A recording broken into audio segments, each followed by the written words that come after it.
समय पहले अन्य नेता भी गए। जब तक हम वहां पहुंचे, उस लड़की की मां नेताओं के आने जाने से गुस्से में थी। सुन लीजिए, सुनिए, किसी की पीड़ा का मजाक नहीं उड़ाते। कोई भी हो, किसी की पीड़ा का मजाक नहीं उड़ाते। आप संसद में बैठे हैं, निशिकांत जी आप बना रहे हो। जब तक हम वहां पहुंचे, उस लड़की की मां नेताओं के आने जाने से गुस्से में थी। किस लिए आए हो? उसने आईसीयू के दरवाजे के बाहर खड़े होकर हमें पूछा। हमारे सामने कांपते हुए हाथ जोड़े कहने लगी कि धन्यवाद, आप आए हैं, ठीक है, मगर मुझे किसी से नहीं मिलना, मुझे किसी से बात नहीं करनी।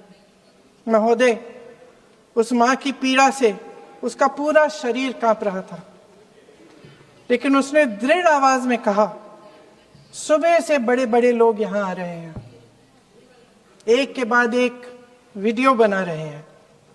वह भी आए जिन्होंने मेरी बेटी का ये हाल किया है। किस लिए? उसने हमसे पूछा। किस लिए? मेरी बेटी की बलि तो चढ़ गई है, लेकिन उसे कुछ भी हो जाए तो मैं उसके लिए अपने आप लड़ूंगी। मुझे किसी की मदद नहीं चाहिए, मैं अकेले लड़ लूंगी। महोदय, शायद मुझे यहां खड़े होकर सबके सामने ये बात नहीं कहनी चाहिए, मगर उस मां की गुहार ने मुझे शर्मिंदा किया। उसके दिल के टूटने की वो आवाज जो अस्पताल की दीवारों से में गूंज रही थी, मेरे मन में अभी भी गूंज रही है। इसलिए उस मां की इजाजत लिए बिना मैं आपके द्वारा आदरणीय प्रधानमंत्री महोदय जी और आदरणीय गृह मंत्री महोदय जी से पूछना चाहती हूं कि क्या जरूरत थी एक मासूम बच्ची पर इस तरह दमन करने की? क्या जरूरत थी उन छात्रों पर आंसू गैस चलवाने की, उन पर लाठियां बरसाने की, उन पर वाटर कैनन्स चलवाने की? क्या जरूरत थी उन नौजवान लड़कियों को जलील करते हुए उनके कपड़े फाड़ने की, उनको बेरहमी से गंदी तरह पिटवाने की?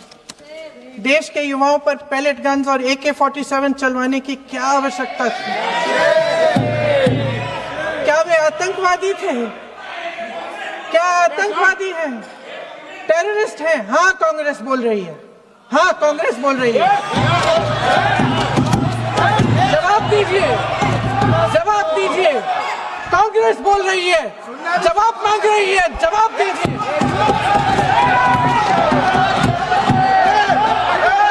कौन जवाब देगा?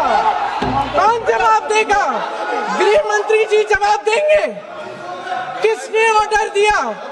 किसने ऑर्डर दिया पैलेट गन्स चलाने के लिए? किसने ऑर्डर दिया?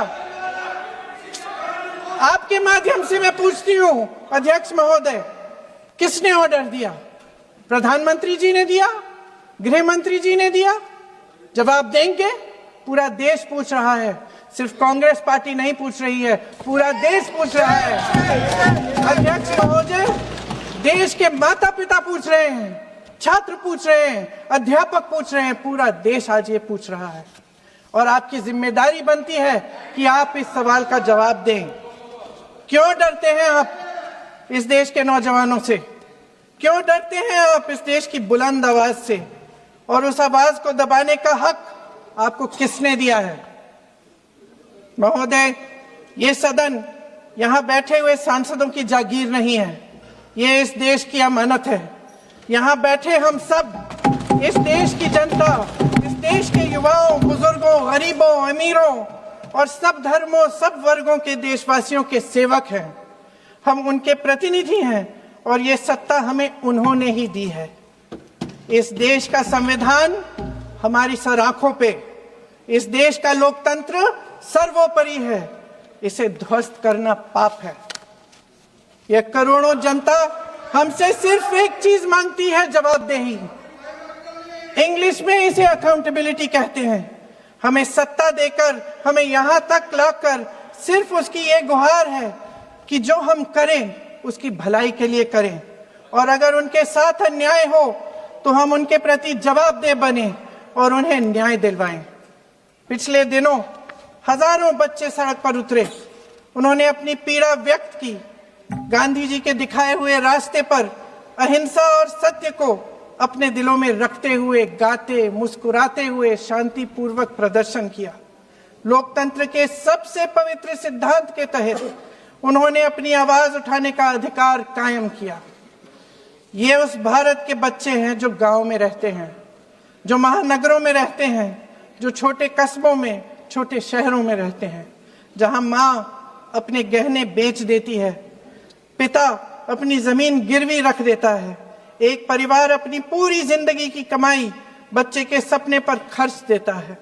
और अब उन्हीं बच्चों को लगने लगा है कि आज इस देश में मेहनत से ज्यादा बेईमानी मायने रखती है, मेरिट से ज्यादा पैसा मायने रखता है। तब सिर्फ एक छात्र नहीं हारता, उम्मीद हारती है। इन परेशान बच्चों ने अपनी उम्मीदें आपसे साझा की। उनकी मांगे क्या थी? कि पेपर लीक करके उनके साथ जो बार बार अन्याय किया जा रहा है उस पर कार्रवाई की जाए, कि जो सिस्टम उनके भविष्य को कुचल रहा है उसे सुधारा जाए, कि जो माफिया उन्हें घेरे हुए है उसे हटाया जाए, कि जिस मंत्री के कार्यकाल में यह सब हुआ वह इस्तीफा दे, कि उन पर बर्बरता करने वालों पर कार्रवाई की जाए और उसके लिए माफी मांगी जाए। बस यही उनकी मांग थी ना, कि जो शिक्षा और स्वतंत्र अभिव्यक्ति का अधिकार उन्हें संविधान ने दिया है उसे कायम रखा जाए। महोदय, हमारे एजुकेशन सिस्टम में कुछ समय से बहुत खामियां भर चुकी हैं। बच्चों पे जो प्रेशर डाला जाता है उसकी वजह से सैकड़ों बच्चों ने आत्महत्या कर डाली है। उससे भी ज्यादा बच्चे डिप्रेशन में डूब रहे हैं।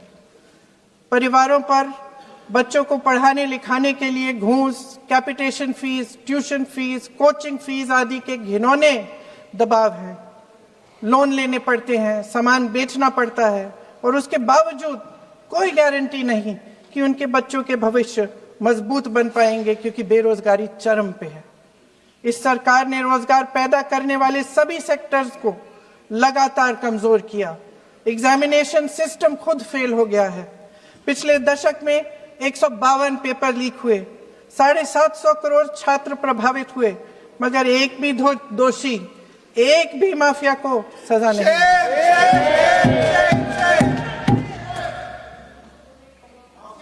हमारे एजुकेशन में आरएसएस के प्रचारकों को भर भर कर उसे खोखला बना दिया है।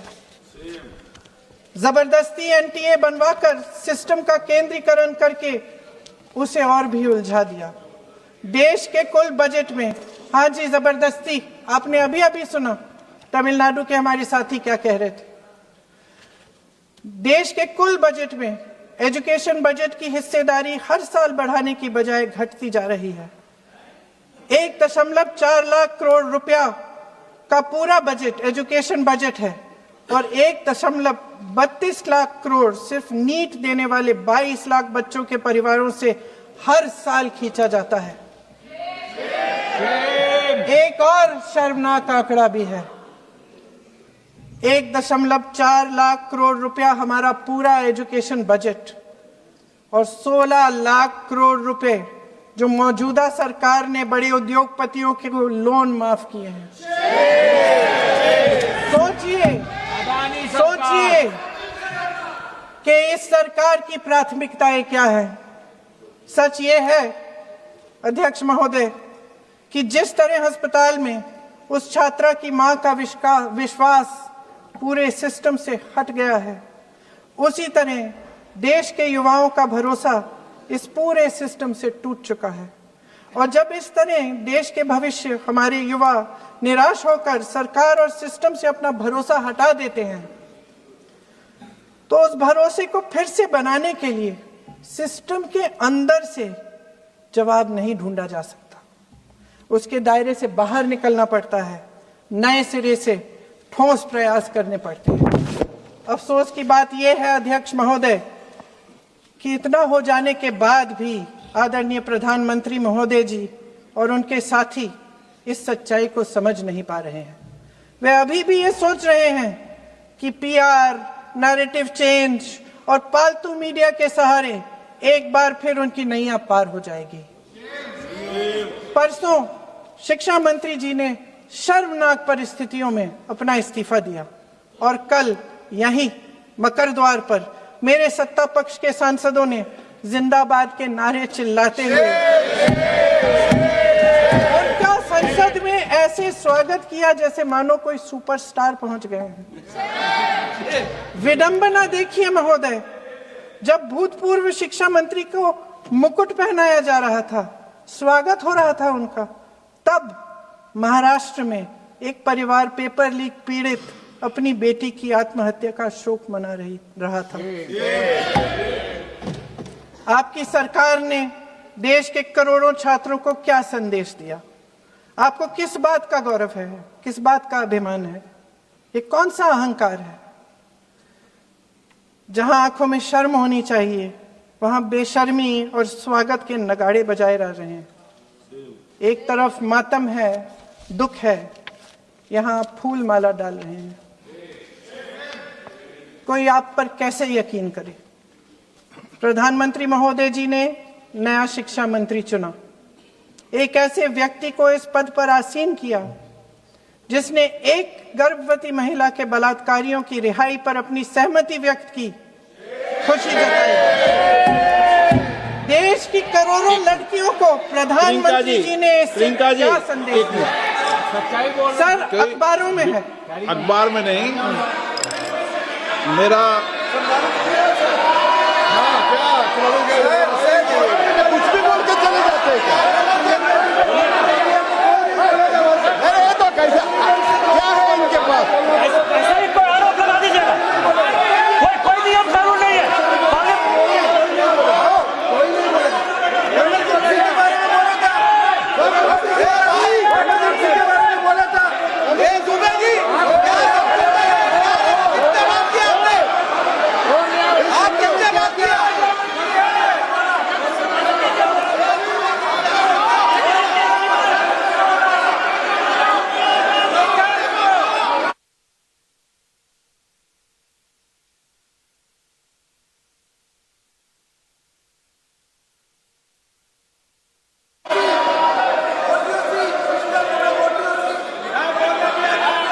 अध्यक्ष महोदय जी, जो श्रीमती प्रियंका वाड्रा गांधी जी बोल रही थी, तो बीच में उनके वहाँ से भी टोका टोकी पहले भी हुए, हमारे यहाँ से भी हुए थे।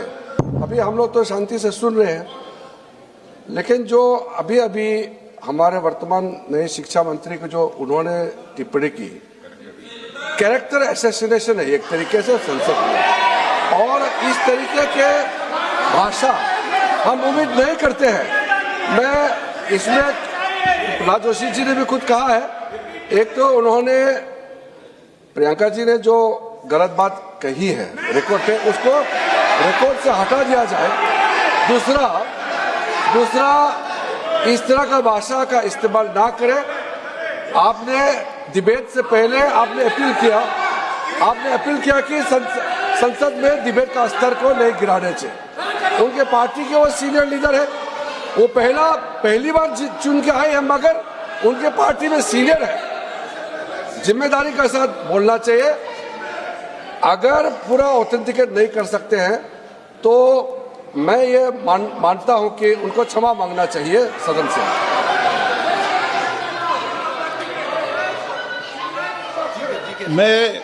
मेरा मत ये सदन के अंदर, ये सदन सर्वोच्च लोकतांत्रिक संस्था का सदन है। इसका एक एक शब्द हमेशा रिकॉर्ड में रहता है। मैं माननीय सदस्य से आग्रह करूंगा कि बिना तथ्यों के हमें इस तरीके के सदन के पटल पर बात नहीं होनी चाहिए।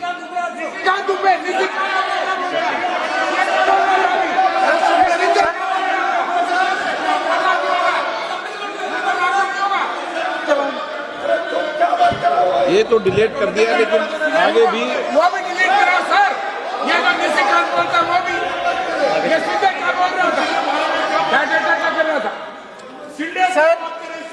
सर, जो प्रहलाद जोशी जी ने बिल्किस बानो के बलात्कारियों की रिहाई पर जो बयान दिए, उसका प्रमाण मैं आपको दे दूंगी, मैं भेज दूंगी।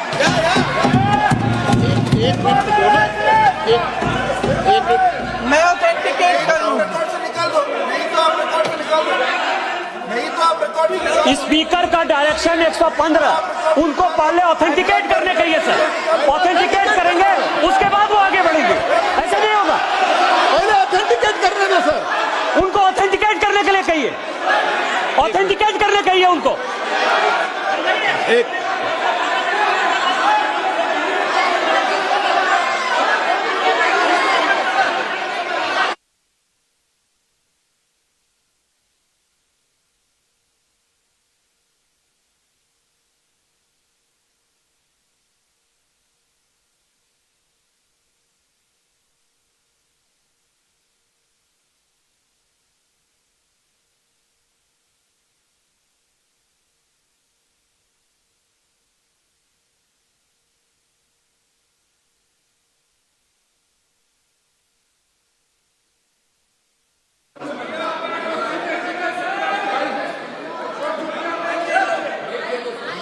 आप उनको बोलने दो, आप मत करो डिस्टर्ब। मैं एक विषय बता दूं, एक मिनट बताऊं।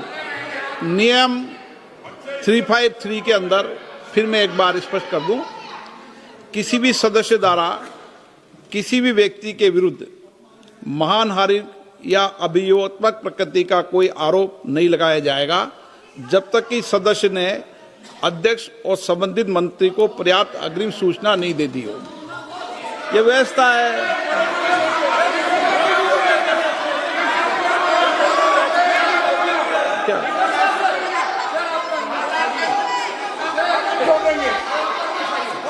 House, ma'am, the same house, Honorable Shrikant Dubey told, still that is in the record about Indira Gandhi ji. Still that in the record. Still that in the record. Sir, you are not removed, sir. बोलो, आप भी बोल लो। Sir, केसी वेणुगोपाल जी ने जो नाम लिया है और मैं नेहरू जी के बारे में जो बात कहा है मैंने, सर, मैं उस पर कायम हूं और मैं किताब जो है ऑथेंटिकेट करने के लिए तैयार हूं। अय्याज थे नेहरू, अय्याज थे। मैं फिर दोबारा रिपीट कर रहा हूं, आई एम अगेन रिपीटिंग, यही फैक्ट है और वो किताब में ऑथेंटिकेट करके दे रहा हूं। I am authenticating that book.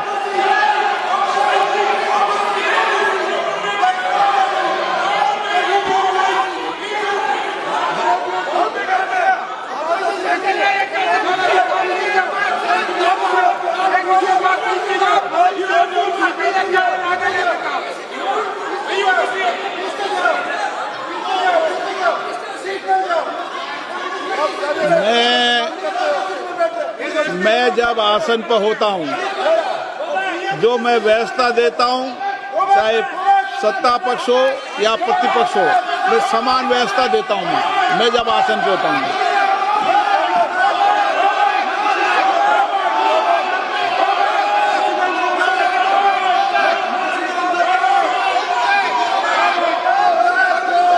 Please बोलने दो, आप उनको बोलने दें, उनको बोलने दें। नो, अरे आप उनको नहीं बोलने देना चाहते? चलिए 114 प्लीज चाहिए। सर प्रियंका जी को ऑथेंटिकेट करना चाहिए और जो मिस इन्फॉर्मेशन कर रहे हैं, नहीं तो मिस इन्फॉर्मेशन के लिए कार्रवाई करना चाहिए सर। ये क्या कुछ भी बोल के चल सकता है क्या? और procedure for the minister the correcting the mistake 114 में अगर वो आपने जो रूल का जिक्र किया 353 में, मुझे कोई नोटिस नहीं दिया है, मैं इधर प्रेजेंट हूँ और मैंने ऐसे कैसे बिना ऑथेंटिकेशन बोल सकते, मुझे बिना नोटिस दिए हुए।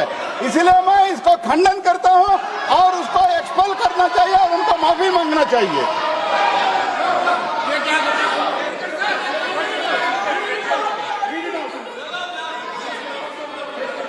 नहीं, ये चैप्टर आगे नहीं बढ़ेगा सर। बिल पे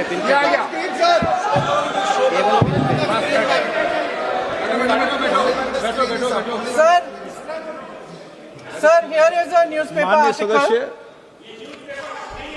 Sir, पूरा बुकी लेके आए आपने बुकी लेके आ सकता है sir, written by a respected माननीय journalist. सदस्य, I will authenticate using this, sir. आप माननीय सदस्य प्लीज इसको छोड़ दें।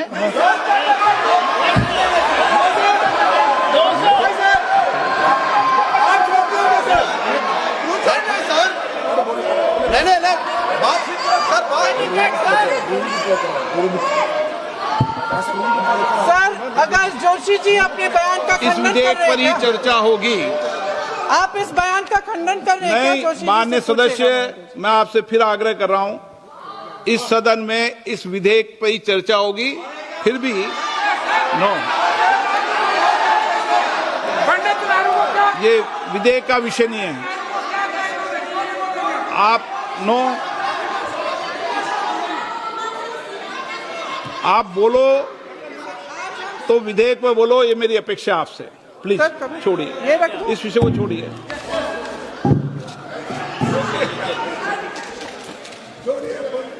आज हम सदन पटल पर एक ऐसे विधेयक में संशोधन पर डिबेट कर रहे हैं जो 2024 में पारित हो चुका था, और इसमें मुख्य संशोधन यही है कि पेपर लीक के अन्य अपराधों के लिए सजा बढ़ाई जाएगी। मगर जब से ये विधेयक पारित हुआ तब से अब तक इस सरकार ने एक भी अपराधी को सजा नहीं दी। आपने देखा है कि कल और परसों से फेस रिकॉग्निशन द्वारा प्रदर्शन करने वाले बच्चों के नाम और पते सार्वजनिक किए जा रहे हैं, मगर यही काम पेपर लीक करने वाले अपराधियों के लिए अभी तक नहीं किया गया। ना इस विधेयक में पेपर लीक रोकने के कोई ठोस कदम है। इससे देश के युवाओं का भरोसा कैसे बनेगा? अध्यक्ष महोदय, आदरणीय प्रधानमंत्री महोदय जी को आपके माध्यम से मैं कहना चाहती हूं कि शायद उन्हें अपने सलाहकार बदलने चाहिए। वे असलियत से एकदम टूट चुके हैं। नई कमेटियां बनाने से काम नहीं चलेगा। उनका अध्यक्ष चाहे कोई भी हो। राधा कृष्ण कमेटी भी व्यवस्था में सुधार लाने के लिए बनी थी। आज तक उसकी एक सिफारिश लागू नहीं हुई है, और इस नई कमेटी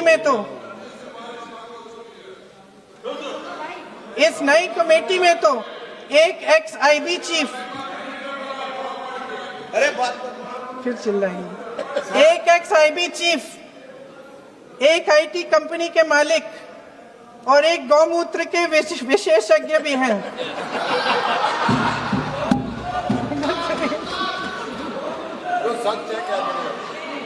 इन्हें शिक्षा के बारे में क्या पता जी?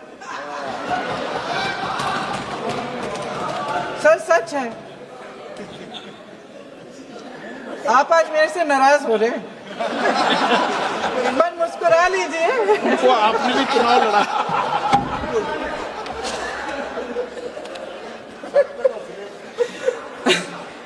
सर, फास्ट ट्रैक कोर्ट्स का रिकॉर्ड पहले से ही बहुत खराब है। वैसे भी कल की सुनवाई में सीबीआई का वकील पेश ही नहीं हुआ। संसद में विपक्ष को दोषी ठहराने से, खोखले राजनीतिक खेल खेलने से काम नहीं चलेगा। आप जेन जी का भरोसा वापस जीतना चाहते हैं तो नए एंगल से अपने फोन से नए वीडियो बनाने से नहीं होगा।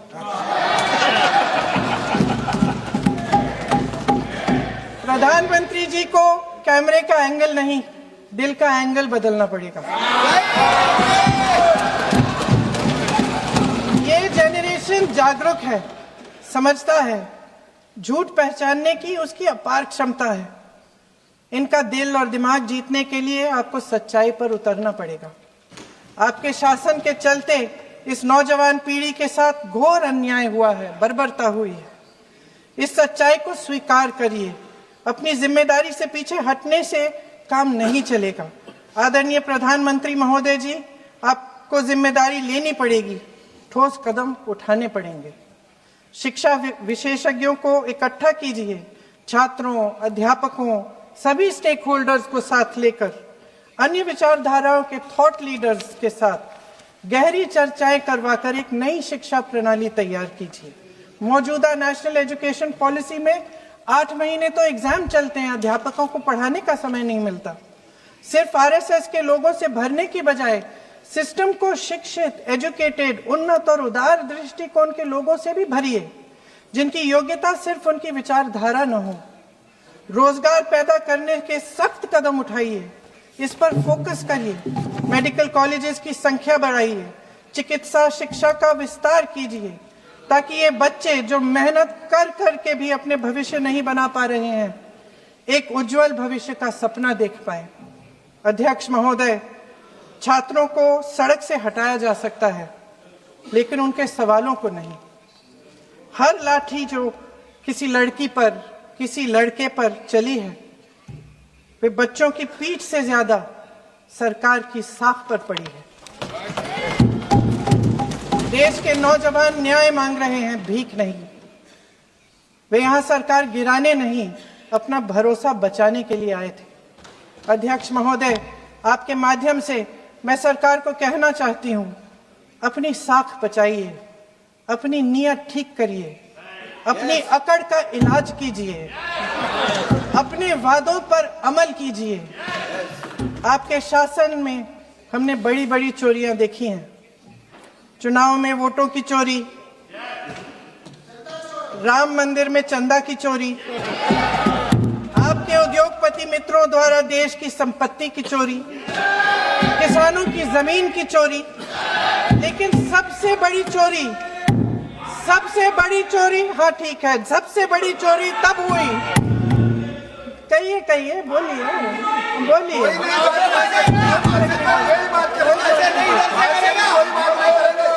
सुन लीजिए, शांति से सुन लीजिए, शांति से सुन लीजिए। आपको मौका मिलेगा, आप जितनी भी चोरियों की बात करना चाहते हैं आप कर लीजिए, अभी मेरा समय है।